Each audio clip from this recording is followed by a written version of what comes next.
Wow, Helen, this has turned out to be a really nice day. Yeah, I know, Thanks for right? asking me on this walk. Yeah, totally. But I actually had an ulterior motive. Oh, really? Yeah, I wanted to come check out this space here at Green Lake. Oh. Have you ever wondered what it is? Is it a theater? Yeah.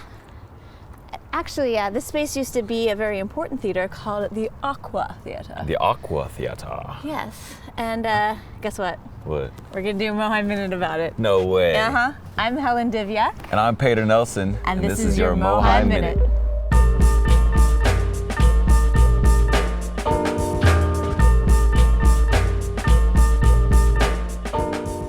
In 1950, Seattle hosted its first ever Seafair, an annual festival that's been hosted every year since to celebrate the city's ubiquitous waterways. A major part of that first Seafair was something called the Aqua Follies, which occurred here on Green Lake's South Shore. Here at MOHAI's library, we have discovered one of the very first copies of the Aqua Follies program from 1950. When we looked through it, we discovered that the first Seafair offered a packed schedule of events and that each day will be climaxed by a mammoth swim musical comedy called Aqua Follies. The Aqua Follies combined water ballet, comedy, live music, dancing, and dramatic high diving performances off of platforms that flanked the stage that were as high as 40 feet, about the size of a 4-story building. The show reached its height in the late 1950s, requiring additional seating to be added to the 5,000-seat theater.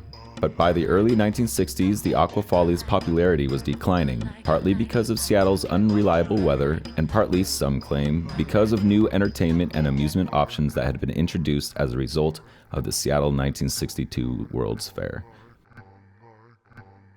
Following the last Aqua Follies performance in 1964, the grand but crumbling Aqua Theater served as a music venue for epic rock bands like Led Zeppelin and the Grateful Dead.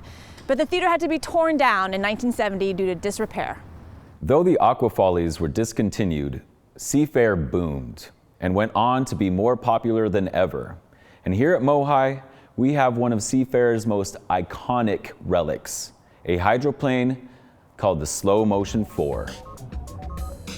At Seattle's first Seafair in 1950, this weird-looking boat broke the world's straightaway records at over 160 miles per hour. Slow-mo continued to break records until it came into MOHAI's collection, where it's been ever since. And while slow motion may not promise the grace of an aqua deer or darling, it can be thanked for beginning the Seattle tradition of hydroplane racing, which takes place on Lake Washington each summer.